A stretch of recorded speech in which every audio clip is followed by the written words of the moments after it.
right, all right, all right. I'd like to welcome everybody that's here. This is a new thing we are trying out. We are calling it Really Real Talk. Really, That really name real is talk? Really Real Talk, but real with two E's because we're talking about movies. You get it. You understand. So we are trying something new. I've been wanting to do this for a while. I had a show called On the Real in a previous lifetime where we sort of talked about movie news and things like this. But I got my good brother here, Kay Asante, and What's up, everyone? How you doing, bro? How are you, sir? We connected a while ago. Kindred Indeed. spirits. Maybe he's my evil twin. Who knows? But we have this love and passion for film, and we wanted to have a show where we could have a discussion about it and invite the community into that discussion. So this isn't sort of a news of the moment thing. There may be times when we talk about old movies, new movies, TV shows, these things, what they mean to us and where we think they sit in the broader pop culture metaverse that we all find ourselves trapped in.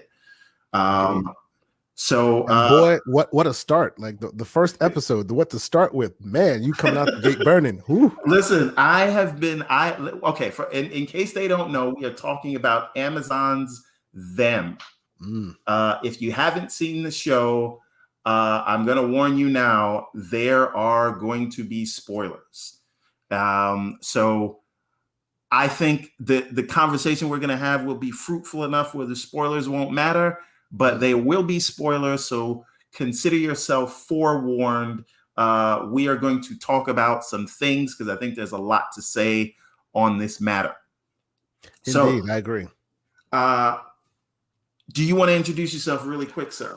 Sure. My name is Kay Asante. Y'all know me in most chats in this community. I'm a gamer, if you want to label that, but I'm also a movie buff. By day, I do a lot of technical stuff here and there. Father of two, husband to one, lover of all things media. You know, I'm a Marvel zombie from way back. Let's go. Okay, but we're gonna gloss over the point that you had. A lot of it. Yes, we're gonna gloss as we continue. You will realize who you're dealing with. So. Then there is the matter of me. You may know me from Mr. Boom's show, Primetime Gaming. I'm there every Monday at 8. You may also know me from the manga series that I'm creating, Everborn. It is the Everborn Saga. 4 separate series, all following different characters, telling the story from their vantage point. And more about that later, but we came here to talk about Amazon's Them. So I wanted to start out with a review. And then from there, we will go on and see where this takes us. So you finished the series. I did. Tell me what you thought about it. Oh boy. So when you first said, we're going to start this and we're going to do this with them, right? And of course, you know, everybody knows I don't know if you pay attention, you've heard about them, right? Because there's a scuttlebutt all over the internet about, in the movieverse anyway, about what this show is, what this show isn't, what it represents, what it's not supposed to represent, all of that. So even before then, though, I actually started watching a couple episodes. I should preface this by saying that 2020 wasn't a good year. Okay. Captain Obvious, right? Where's my cape? So before 2020, I was into, I watch a lot. I listen to a lot of movie podcasts. I'm into movies. I'm a big movie buff. I had to give up my Stubbs A-list because of various reasons, but I was big into that. You know, I was big into, and before that, it was Movie Pass. I have my Movie Pass card over there. So, I remember that. You know what I'm saying? I remember how they went out of business too. I invested in them, lost everything. It's all good. My stock went to $0. But needless to say, so I come into it with a lot of movies, right? And movies aren't necessarily always there to make you feel good or whatever. They're there to provoke, to make you think and all of that. So before 2020, Sometimes, yes. Mortal I Kombat was. wasn't, but we're not talking about that today. It made me thought. It's just I thought different things anyway. So before 2020, my palette was open. I'm ready for it. Let's go. Sometimes it's this, sometimes it's that. No big deal. After 2020 or during 2020 to 2021, it kind of skewed me away from media that made me less than, I wouldn't say happy, less than thought-provoking media.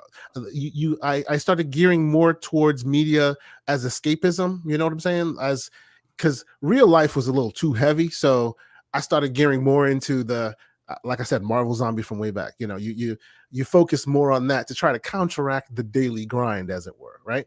So Right. because of that, coming into them, I wasn't too enthused. We'll just say why, because looking at just the trailer, you knew what you were in for, right?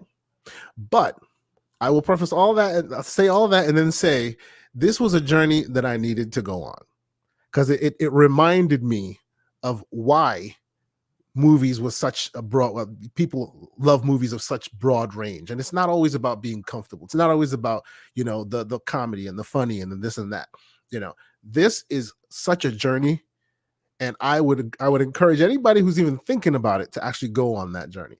You'll laugh, you'll cry, you'll want to turn it off a couple times, because Lord knows I did.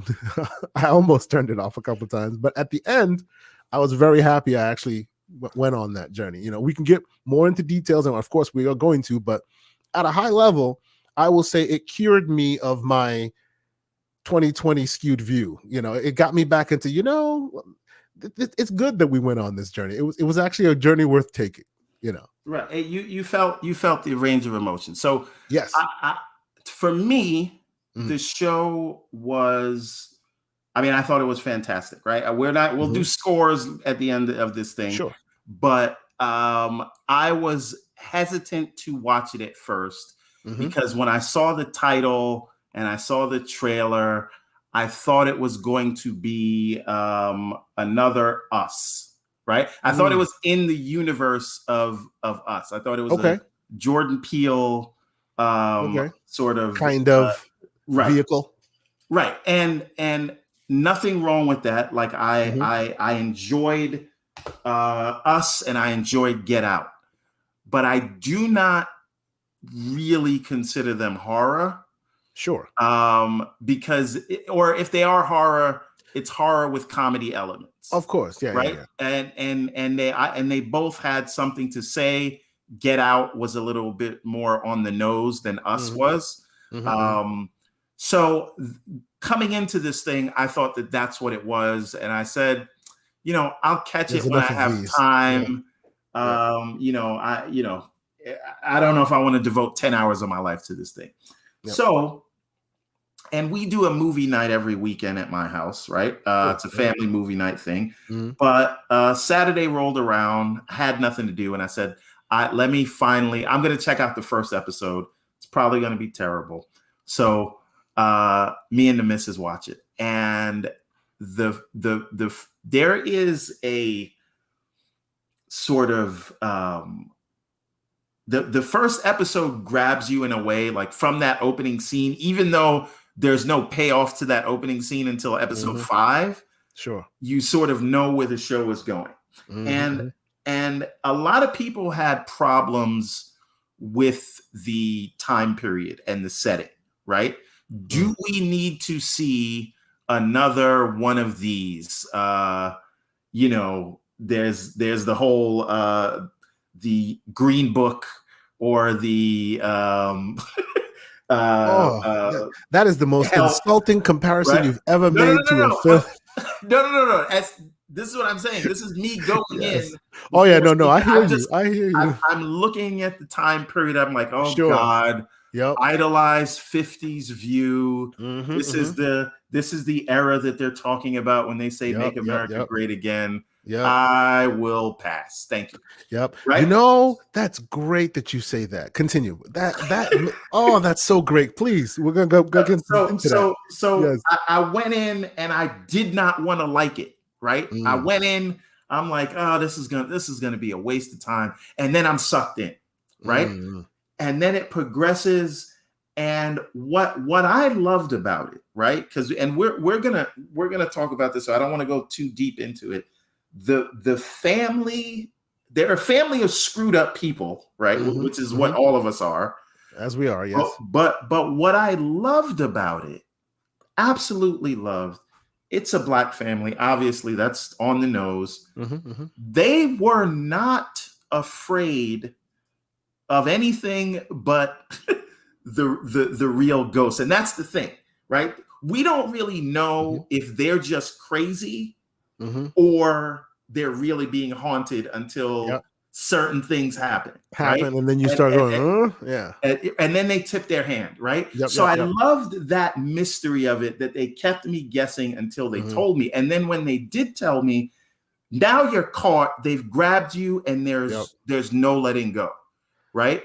And there is the other elephant in the room, which is the tap dance man, right? Man. He is the one that was haunting the husband, because if you watch the show, each of the 4 family members have their own little, they have their own demon, right, to deal with. And the husband's demon to deal with was a sort of one of those Sambo-esque blackface characters on the cover of the show.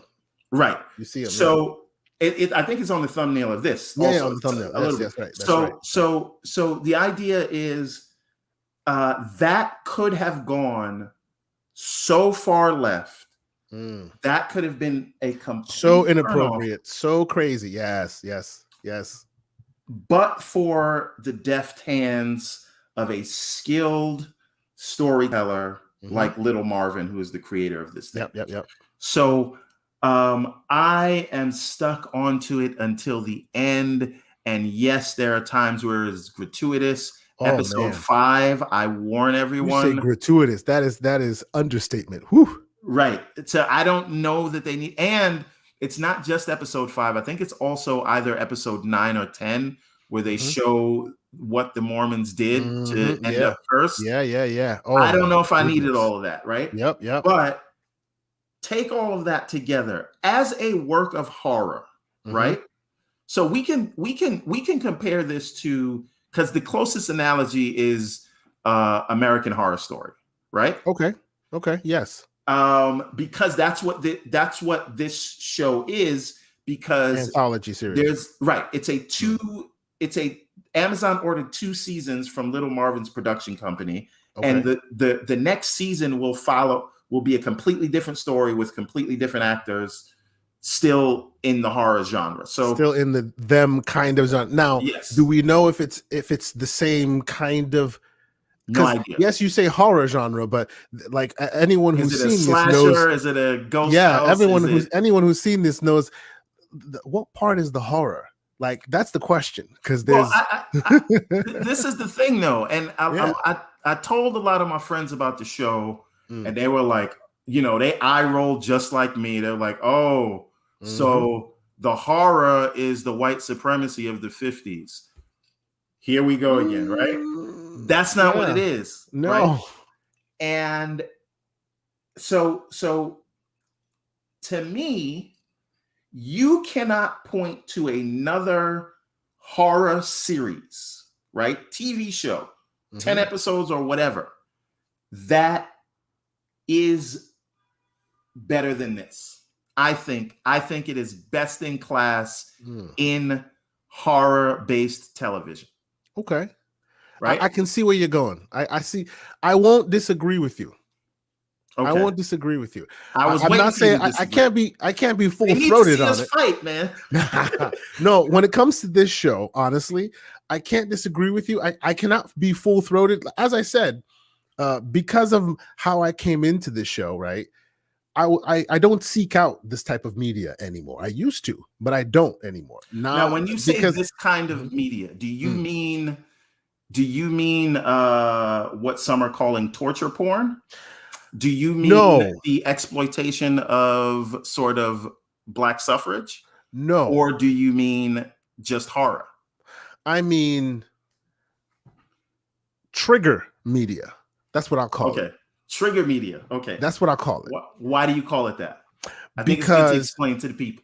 because if you come from where I come from, if you know what I know, Tell them where you come from well, first. okay, so I'm a first generation African born, born in Europe, but I'm still African parents, right? And I've lived in many countries. Last before I moved to the States, I lived in the Netherlands for a lot of years. Actually, I pretty much was raised in the Netherlands, went to school there and all that. Moved to the States in 2001, right? Before then, moved lots of places, lots of family. Needless to say, and before this, I'm a political junkie, news consumer. I love history. I'm a data-driven dude. I do DevOps at work, so it's all about data, right? And so when I moved to a country, I'm really big on engulfing myself in the country. When I first moved to the States, it was 3 months before 9/11. So you know where that led, right? And it was a lot of media, a lot of political. It really became my bread and butter. I wonder why people watch reality shows when real life was far more interesting. So I came in with that. So before I started this, I knew of the history, and I knew of from a historical perspective, exactly where we were going with this. Right. So and because of 2020, and I'm a father of two. 2020, like if you're a parent, 2020 really did something to you. I'm just saying, I don't have to say it too loudly because I know you know what I'm talking about. So I don't particularly gravitate these days towards that kind of media because of all the baggage that There's enough it going comes on with. in There's enough real going life on. that That's you right. don't need to watch That's right. fiction that is going to make you angry. Exactly. And Okay. this is 100% trigger for that. I think I said this to you when we first discussed this. This reminds me of when I watched American History X. Remember that Yes. movie? The curb Yeah. stomp. I happened to be in the Netherlands at the time. I went to the movies with my boys. I think I was like 17, 18, something a long time ago. Needless to say, we walk out the movies and we were ready to fight. Right. For no reason but what we have just watched. And it wasn't just me, it was me and like 6 other guys, men, women, of all stripes. And we were just like, we walked out, with that mindset. And this show really takes it there. It really takes it there. From the first like splash screen where they give you that summary, that quick little summary, it's just like obviously it's obvious. The first family that lived in Compton, the family that moved to Compton, right? Everyone hears Compton these days, you know exactly what to expect. You know what the presumption is, right? So when they come out and they say, hey, the first family, you're like, oh yeah, at some point that started at some place, right? And so how did that translate to where we know it to be today? And boy, do they take it there. Like, see, this is the thing that I think that I loved about the show, which was, when you watch The Walking Dead and people will tell you like, yeah, the obvious thing, it's a show about zombies, so you should be afraid of the zombies. Sure. Right. But that's not really what the fear is in Walking Dead. It's the people. It's the people. Right? Yes. So I think what they did so expertly here is they said, well, we're setting it in the 50s. The obvious fear for a Black family would being the first to, right? Yes. But that's not the thing. No, right? No. It is because they don't really care about them. They're like, you want to do it? Let's do it. They're ready to scrap at any moment. And that's that right. is where it got top marks for me, because that's how it steered away from the whole you name the movie, right? Yep. But they were fearless. The people in the neighborhood that they moved into that had their own machinations of what they want to do, that was the least of their worries. Because they had deeper issues to worry about. Hell yeah. Right. Yes, and that I saw a family of strong people. I didn't see a family of suffering people. No, for I sure. saw people that were dealing with past trauma, as we all do. Yep. Inward demons, and then those inner demons manifested into actual demons. And that was the genius of it. So we've gotten that out of the way. I enjoyed it thoroughly. I give it a 9 out of 10 because I do think in 2 episodes that they did potentially go a little too far. But I also, in a way, respect that they did it, because here's the thing. Mhm. When they say when you're a writer, like, you can break certain rules of literature, Yeah. right? Whether you start a sentence with an and or whatever it is, Mm-hmm. a true writer has to know the rules before In they order can to break break them. them. That's right. If you don't know the rules and you break them, Mm-hmm. then It looks you are an foolish. amateur, right? Yeah. I would argue that this show does break some of those rules, Mm-hmm. Oh yeah, for sure it does. but the rules are acknowledged before they are broken, Sure. and it is handled by an expert. Oh yeah, So, and it's not that the rules are broken. He sees the line. He shows you the line. He says it multiple times. See, that's and the you don't line, think I'm and going then to he go over it. walks across it. Exactly. And Right. So looks it's you not right in like, your oh, I'm face breaking while the he's doing rules. it. No. I'm defining the line for you, right, on multiple occasions, and then I walk past it on purpose to prove to you that this is what we're doing because we need you to hear us and It's see us. right. You Yeah. thought we wouldn't go there, and we're And here going we there. are. That's right. All right. That's right. So now on to the meat and potatoes of why Mm. I wanted to talk about this, right? Okay.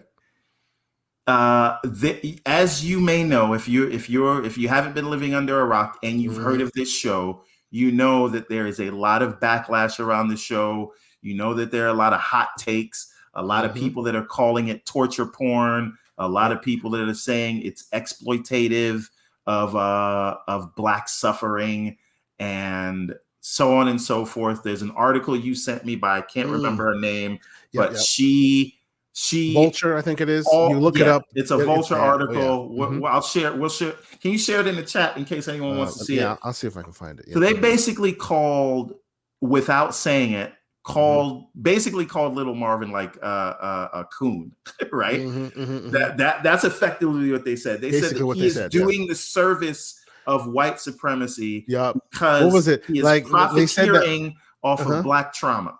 At some point, what was it? At some point, uh, uh, um, uh, exploitation will go so far that we won't need white people to do it. That's like Right, right. paraphrasing the statement at first. And I was just like, excuse me. This is where the hard eye rolls come now, Mm, right? mhm, mhm. So the idea that we should not, at least what I took from this articles and a lot of these takes, is that we're done seeing these things, because you know Mhm. how we all read headlines, right, and don't look at the article or the Yep. substance. It Mhm. feels like a lot of the takes on Apart this from show that, from are right, yeah. looking at the trailer, not Mhm. understanding uh what this Exactly is, the right? substance of it. That's right. Yeah. And Yeah. Yeah. so Yeah. and so my argument is, I understand. I understand that there's the pisses in the proverbial pool, right? Mhm. And there have been so many movies, so many stories that uh that do exploit sort of people of color, or specifically Black pain. Yep. I completely get that, right? But you cannot say on the one hand we need more voices in front of and behind the camera, and then you Mhm. get that, And then and you discount them and call them right, degradation porn. Yeah. right. So this is the thing. I think we're in a weird place where people think that everything that is made needs to be about something, Mhm. right? Everything that is made needs to address the greater public's need, right? Okay. And I Well, no, no, don't no. agree with that. I'll argue with you that this show does address the public's greater need. It just might not be what you wanted it to address, but it definitely does address the public's need. Because, like you said, bringing it back, you said everybody's talking the 50s. Everybody's talking about "Make America Great Again." This show serves to feed the public need to understand what they mean when they say "Make America Great Again." The people who came from that time frame, right? They say "Make America Great Again" and they paint that picture, right? But at the end of the day, this show shows you what that greatness looked like. Yeah, You know, exactly. it may not be My what you want to see, but it's what you need to see. my Because man, favorite it's something else. my favorite episode of the show was when they showed how the redlining works Mm, and how that happened and how people were taken advantage of and how a sort of ghettos were sort of artificially created, yes, right? yes. Right.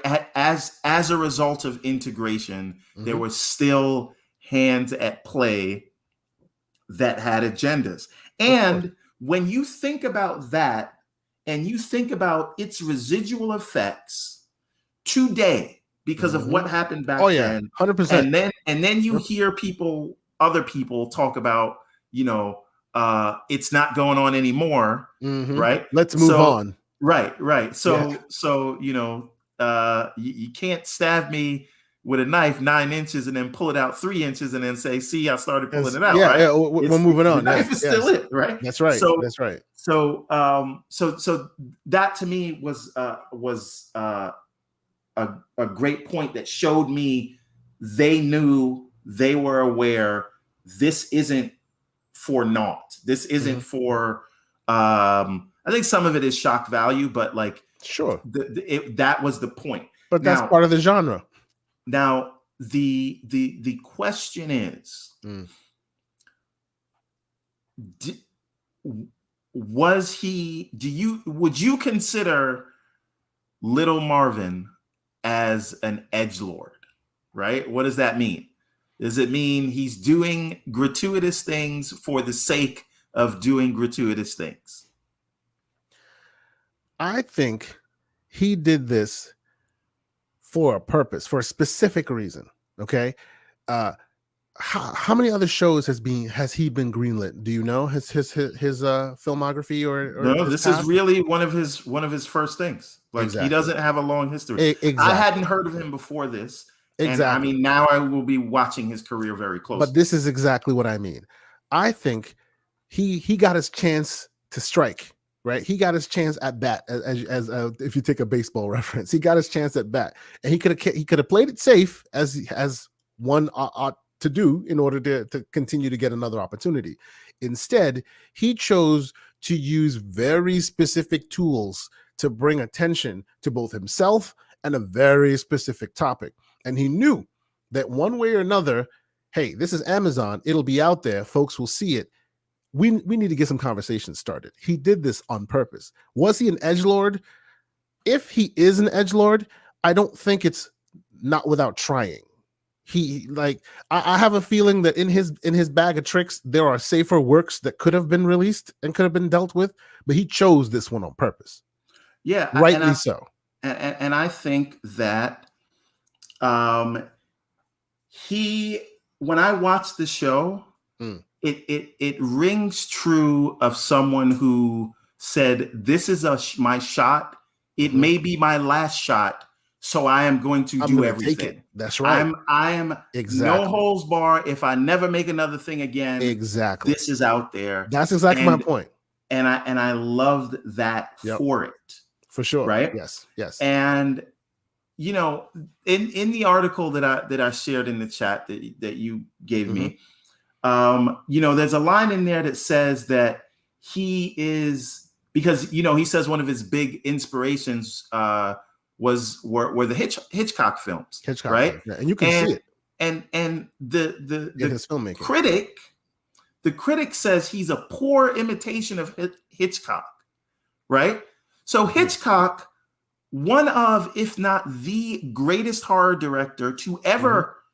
ever sort of grace the silver screen. Mhm. Who doesn't take Hitchcock as an inspiration?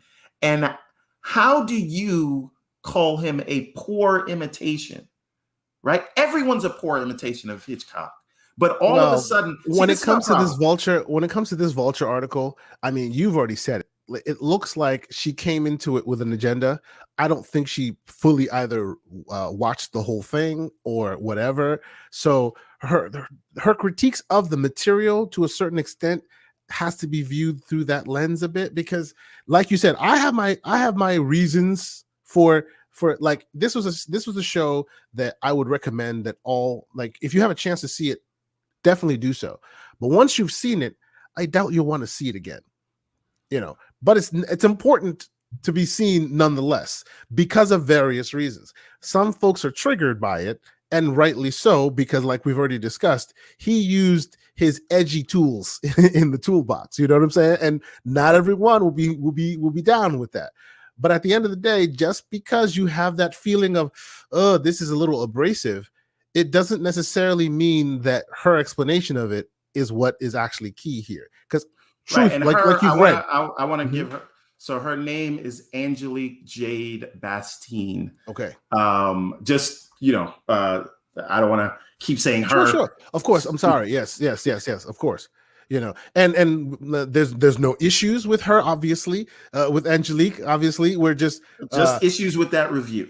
that's right. Because what I did was I watched the show, right? And actually, my process was I watched a few episodes of it. Initially, I wasn't such a fan, right? Because as I've said, I steer clear of these types of media in general these days.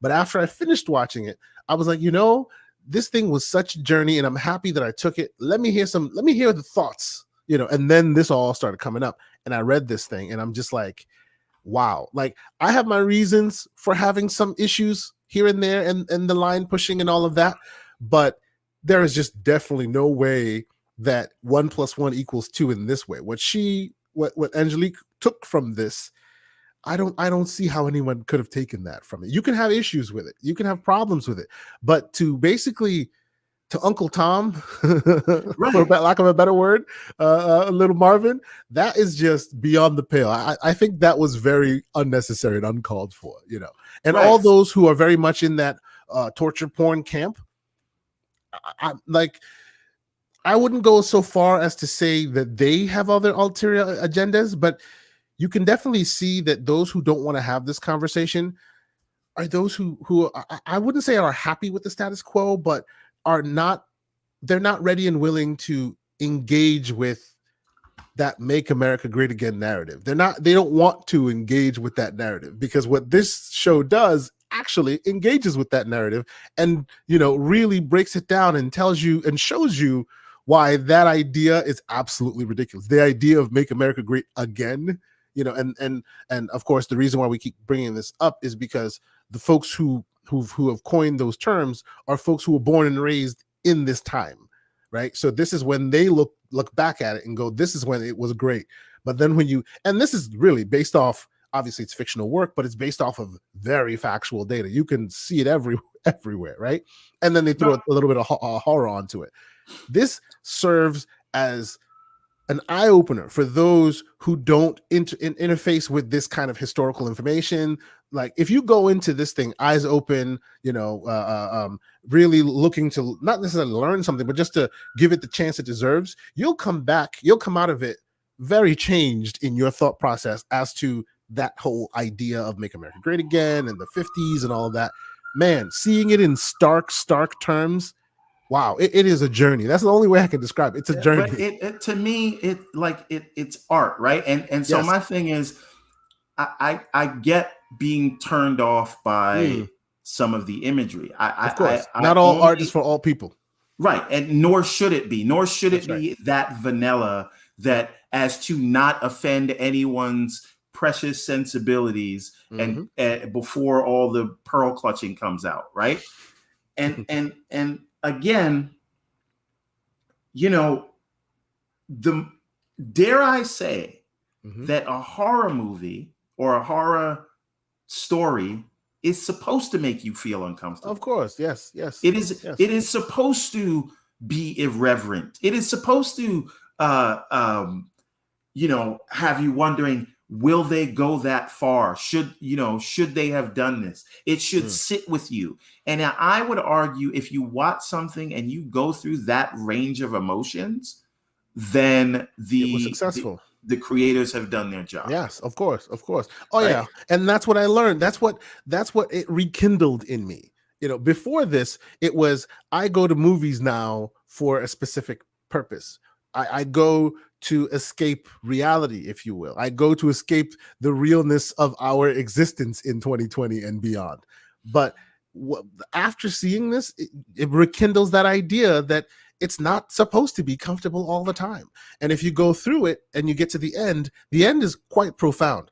The very last end, initially, I was a little bit like, man, give me a scene or two more, just a scene or two more, but they left you wanting but more. they That's left what you it's wanting, supposed to. and that's how I knew this thing had changed my mind. It had convinced me, because before I wasn't even ready to give it the chance that it deserves. And at the end of it, I was like, come on now, you're not going to leave it like this. No, but that's the key of writing anything. Right. It is, you enter the scene a little bit too late and you leave it a little bit too early. A little bit too early, leave folks wanting. Right. And when they come in, they're trying to figure out what's going on. As soon as they almost think they know what's going on, you get out of there. Yep. Right. Yep. Okay. So now we're going to get to the real part of the discussion that I wanted to talk about. Please, yes. This is why we are talking about them. I think we've talked about the reactions to it. I think we've talked about our thoughts on it. But this is the real meat and potatoes here. The meat and potatoes of the matter. Yes. Right. Should Black trauma be off limits for the horror genre? Right. And here's the thing. And I'm gonna, if you'll bear with me a moment. Please speak. I fully understand people looking at them and the show them and seeing what the characters go through, right? I completely get that. Now, with that context going into it, I would argue that for a very long time, and I want you to pay attention to this, if you're a fan of the horror genre, how many Black leads have you seen in a horror movie? Black leads, probably none. unless it's a Black film made by Black people, chances are you won't see any Black leads, meaning those that won't get murdered during the course of the show. Right. Yes. Or during the opening credits, right? Yes, right. Yeah. So, but why do we think that is? Why is it the sort of Wilhelm scream that always gets us? Why is it that the thing that is most dreadful that we watch, that we all go to theaters together and we scream at, why is it 9 times out of 10, why is it fair-skinned people? And I would argue that for a very long time, America has not empathized with the fear and the pain of people of color, specifically Black people. So, of course, yeah. When you go into a movie and you get scared, it is because you are seeing the person afraid for their life and scared, right? Who traditionally has America valued most, right? Of course, like, yes. So I think that you haven't seen more people that look like me and you in those kinds of movies. Sure, because they always need fodder. American audiences would not empathize with our fear and our pain fodder and our trauma, right? That's right.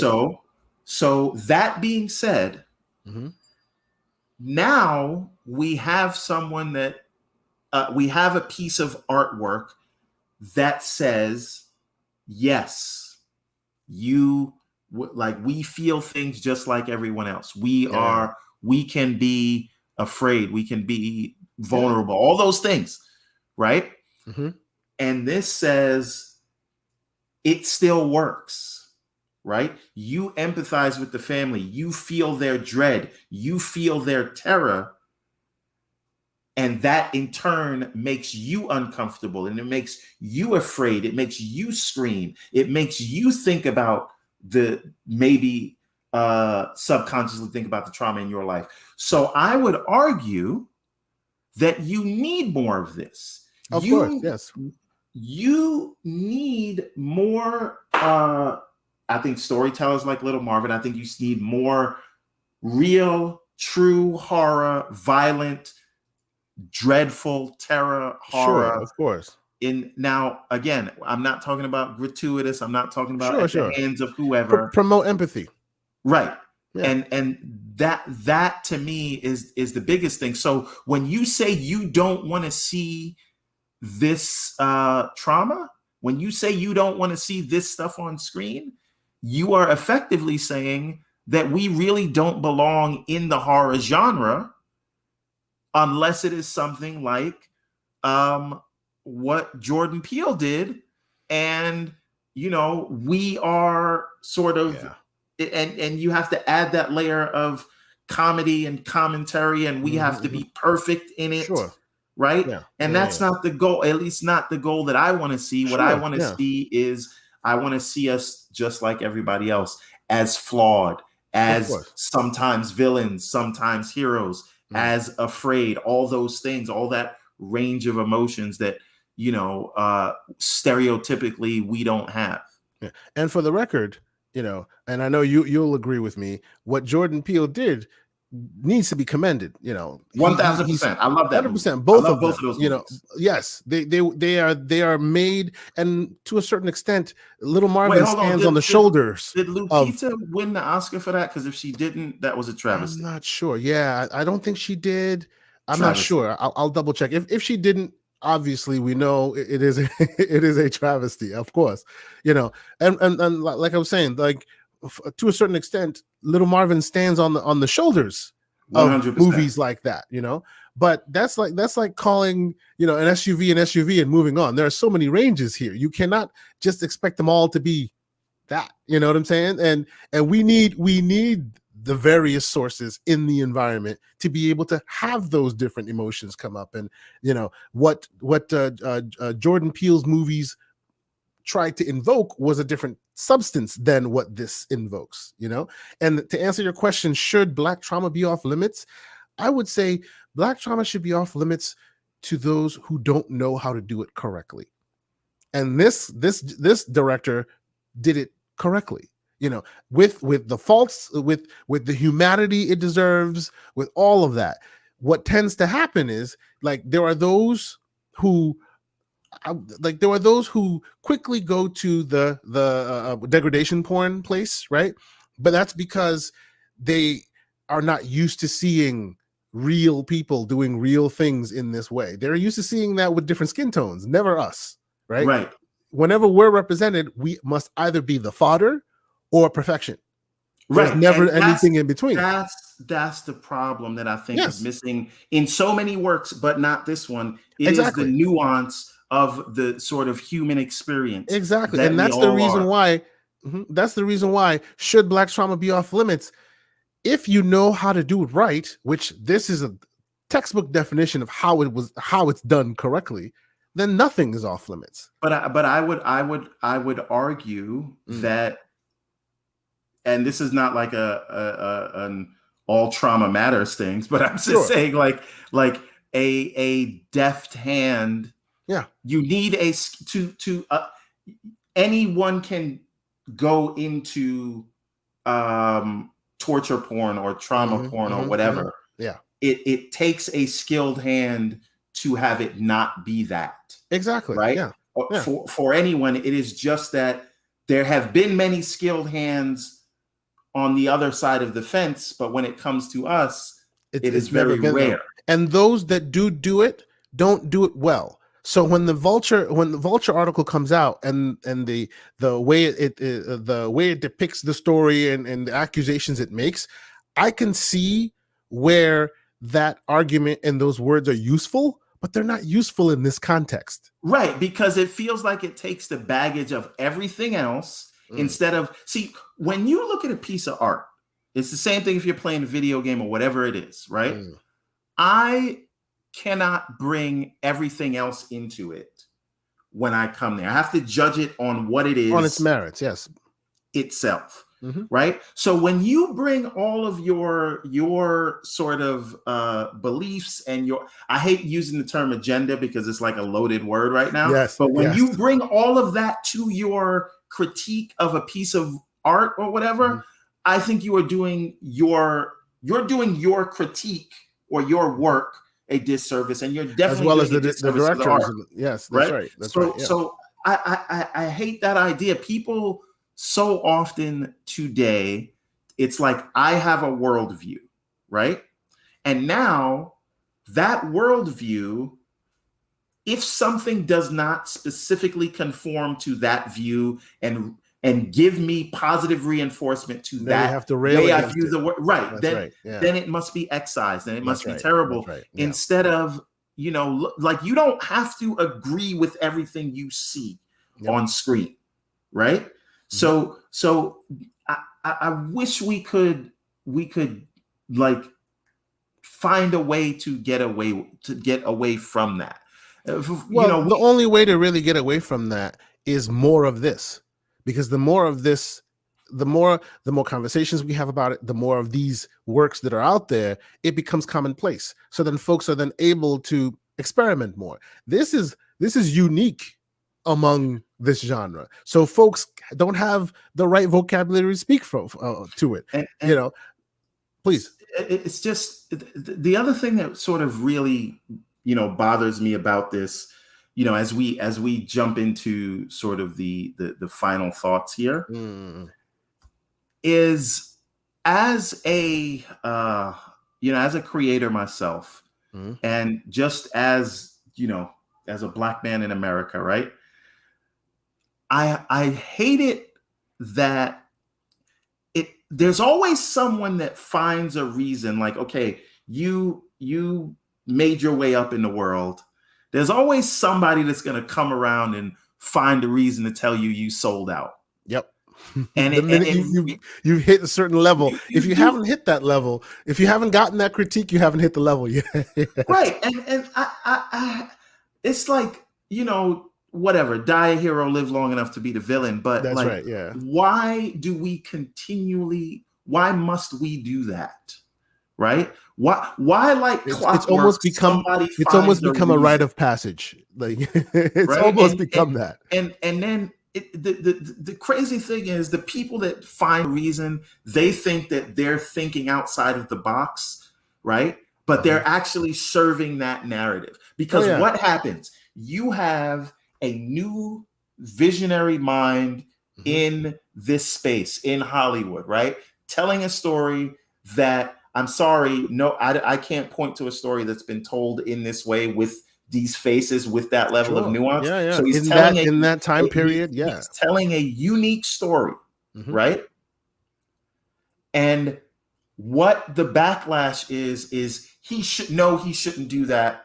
No, he is Yeah. just serving whatever. No, this shouldn't exist. And so Yeah. what you're doing in your mission to recreate the world as you see fit is actually pushing down a voice that I Yep. think you should Yep. raise up. Oh It's yeah. not about raising up voices that agree with you. You should raise up all those voices of the people that you want to see. I can You know see what I that. mean? I can And, see and that. I can so see that. Yeah. so I feel like what the article and the negative takes say, that this should not exist, right? That's absolutely ridiculous. They Yeah. shouldn't have made this, Yeah. right? I completely And disagree with that. and they said that its creators are doing the service of Of the white the other supremacy side, if you machine, will. Yeah, right? that's But what no. you are effectively doing is saying, here's a black voice, shut it down. Well, but see, in it, So that's the you're problem. giving it that meta narrative, and you're absolutely right. But even within the context of the show itself, you see them rise, you see them overcome, you see them defeat, and they conquer. How can you then take away that? Oh, this is just degradation porn. You're watching this honest family, this husband Strong who family. cares for his wife, this mom and dad who are there for their children. Yeah, they go through some things, as historically people went through some things, right? I'm sorry, this is not it's a fictional tale in a very real setting, in a real context, right? So you see that. So that's where I think that the Vulture article can be useful when applied to media that deserve it. Like, I hear the critique, I hear the argument, But if you didn't watch this, if you watched this show and you saw what they overcame, and at the end of it, where were they? They were standing strong, ready to do battle. And then you tell me that's degradation porn? That's where my and this is the thing. Just take one scene for example. When the husband and father, and shout out to the fact that there was a strong, positive black male father figure that did not either sacrifice himself or was murdered by the end of the movie. He started great. He ended great. That's right. He ended better than great. Exactly. Yeah. That is the thing. All these other things that they praise, that's what happens. If it is a black father figure, somehow or another, whether he sacrifices himself for the family, whether he is tragically murdered, whether it is sickness, the moral of the story is that he is dead by the end of that story. That's right. And I followed along. I followed along with Lovecraft Country. Yeah. What happens in the end? Yeah. We're not going to talk about that. But every story, I'm almost done with that, by the way. And I know the whole story, but I'm almost done with it, by the way. And what does that tell you? What is the meta narrative there about the sort of the black father figure? What has to happen to him? That's right. That's right. Yeah. This to me, them spits in the face of that and says, no, he will not be docile. No, he will protect his. I mean, there was that one time that he didn't, but he was at the movie. But he will protect his family. He will protect his family, right? And he will do so unapologetically. And if you cross his family, if you even come and step to him, you remember when he was on the roof fixing the antenna and the jealous neighbors came up to him and he said, what did he say? I need you to ask me. Yep. Because if you come up here, you're gonna go down real fast. And if I come down to you, you're gonna go down a little bit slower, but the end result is you go down. There was no fear, there was no any of that. These were strong characters, and they did not give a flying 747 fuck about the races of their neighbors. That's right. They were dealing with their own demons, and guess what? It is a fucking ghost story. They were haunted. That's the trauma you see. The trauma of the racism. All of those people were ridiculous. They, the family in them, they were smarter than them. They were stronger than them. They had stronger resolve, and they were never once afraid of them. What did they say in the opening episode? They showed the husband and the wife looking out the window, sipping their coffee, looking at the lady, looking at them across the street. What did they say? I'm not going to repeat. Anyway. No. but see, look, and I hear you, and that's what makes this, that's what makes the show so great, because that's what you can latch onto, right? Because you are in a predisposition to latch onto that, because that part of it tends to be what most fail at, and this did not do that, right? Others latch onto the setting, the trauma of how it used to be, and even in that respect, even if you haven't gotten to the layer of seeing that, okay, the actual racism and all of that is a backdrop to this ghost story. The racism itself was a very uplifting story. It wasn't torture porn. It wasn't, it just wasn't. It was, this is what crazy people do, and this is how they conquer, and this is how they rise, and this is how they overcome, and they kept overcoming, and they're going to continue overcoming, and that's what it was. It was eye-opening in its defiance.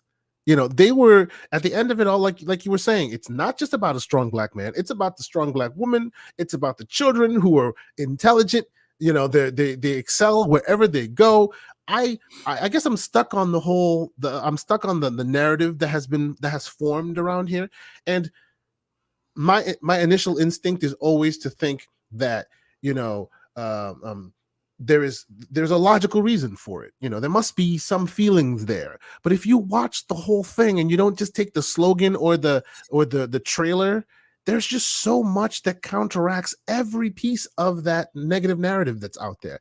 I just don't see why folks don't see that. It's surprising to me. unless they didn't want to see it. That's right. Unless they came in already predispositioned to go that way, and either because it serves their narrative purpose, or that the trauma is so deep within them that they cannot see past their own predisposition Right. of what it is. And listen, I went, as I said in the beginning, I went into it with a predisposition, right? Yes. And As did then I. right. And I'm looking in the first episode and I'm thinking to myself, okay, this is supposed to be the 50s. I know it was like racist in those days. They are really like talking tough to these white people. Oh yeah. And I'm like, how are they getting away with that? But think about it. But they didn't care. But think about it. This is Compton. Everyone that knows Compton today knows it's basically a black haven. How did it turn that way? It couldn't have been because of, weak black folk that was just bullied and pushed around. They had to walk up in there and go, we own this. We live here too now. You don't like it? There's the door. Right. It makes sense. It really makes sense. And I only wanted this to be an hour, so I'm gonna wrap it up now. Yes, but we can do that. Yes. Before we go, I want you to give it a score, and then I want to talk about what you're watching right now, and then we'll figure out what we're going to talk about next week. But score. Give me a score on the series. Man, honestly, because of the meta narrative and all that, I will give it a strong 8.5. I'll give it a strong 8.5. The reason why I wouldn't give it higher than that is because there are some traumatic things in this, and if you have a problem with that, like just as you said, the media does not need to kowtow to your feelings of it, but you have every right to have a feeling about it, as long as you're not twisting it to your narrative. So it may not be for everyone, but if you go through that journey and you come out the end of it, like me, I think you'll be convinced. I'll give it a strong 8.5. I'll give it a strong 8.5. And being that it is what do they call it, the type of show? It's a different setting every season, right? Yeah. So I'm actually looking forward. Anthology. There we go. That's the word I was looking for. I'm looking forward to next season to see where we go. Like which different family, what different. It was very interesting, and it kind of, as I said, it has opened me up more to this type of media. Now, what am I watching? These days it's tough. Let me see. We just finished Falcon and the Winter Soldier. We just finished. We should have recorded our discussion about that. Yes. Next time. Yes, we should have. I'm in between projects. I'm not sure what I'm watching right now. I might take some recommendations from you and others. But I'm looking after this. I'm looking forward to something meaty, something good. So yes, That's where I am. All right. So for me, I am going to give it a 9, and I only take away that point because I do think that they, and again, I get it, I understand, but like I do think there are 2 episodes where they cross the line a little bit too far. Episode 5. And remember, we're dads here, so maybe that's what we're bringing into it as well. Right. And that's not even a critique against it. It is just saying that those 2 episodes, the episodes in the Mormon town, have potential to rub you the wrong way. And episode 5, I think those things could have been left to the imagination. I'm not saying change the context of it, because we knew what happened, right? They beat you in the head with what happened, and then they finally showed it to you. And I don't know that they needed to show it, right? To be so out there and graphic. Yeah. They say the best thing that happened to Jaws was that the shark died, because then Steven Spielberg had to rejigger the movie and then leave everything up to the imagination. And what was in people's imaginations was always better than visuals. That's right. Yeah. So that's where they lost the point. I think they should have left that to imagination, but I don't think they should have changed anything. Loved it. Can't wait for the next season. I agree with you. Yeah. What I am watching now. What you watching, man? 2 things. The Godfather of Harlem. Yes. Forrest Whitaker. That's on the list. Yes. That's on the list. I didn't get into it at first, and people had told me to watch it last year, but now I finally got into it over this weekend because I was looking for something to watch, and I binged the whole first season, and we're 2 episodes into season 2. Nice. If you look up these characters, almost all of them are real people. Oh yeah. I hear it's very historically accurate. Right.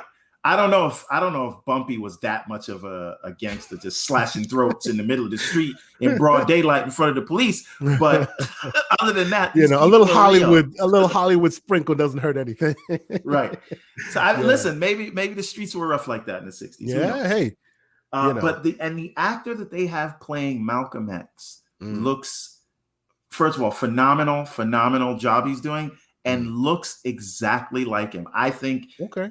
I don't know if he has the mannerisms. I don't know if he has the same charisma as Denzel, but I think his portrayal of Malcolm X is chef's kiss. Now, my recommendation for you, please. It launched this weekend, Netflix's Stowaway.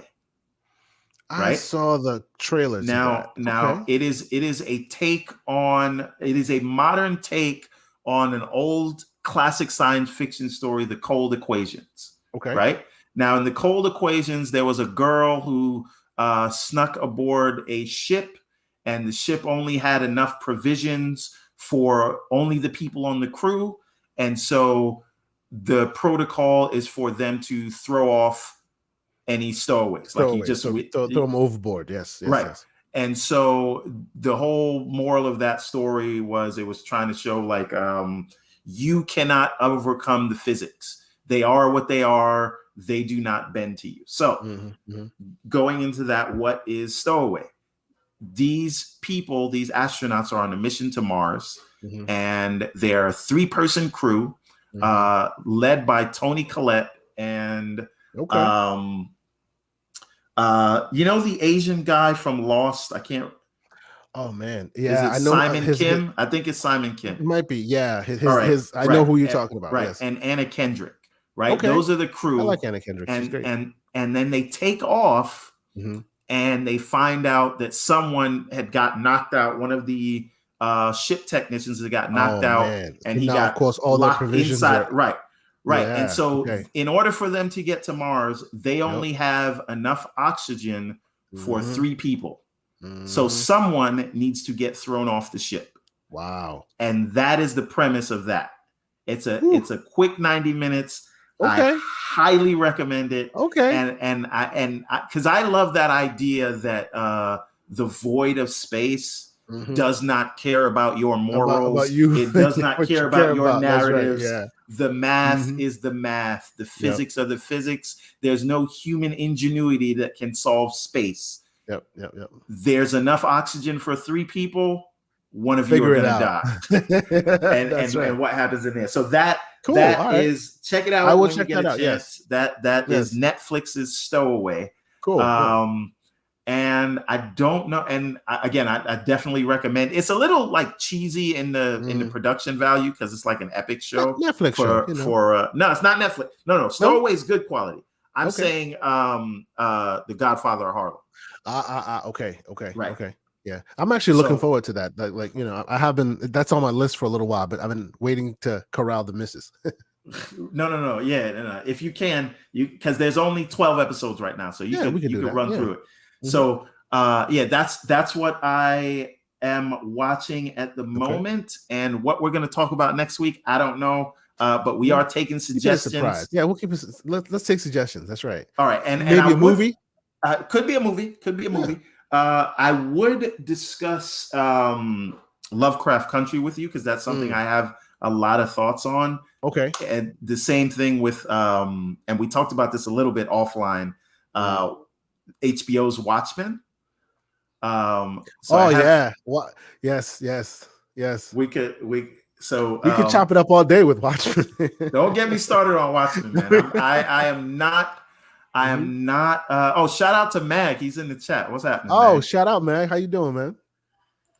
Yeah, so he likes our recommendation about Stowaway. You should definitely check it out. But very cool. You caught us, Mag, right at the end here. We try to keep the show to right around a brisk hour, but please rewind it. I think we had some very fruitful conversation, and it's not just about the thing of the moment. I think we had some conversation that can be looked at. We're going to try and keep it that way.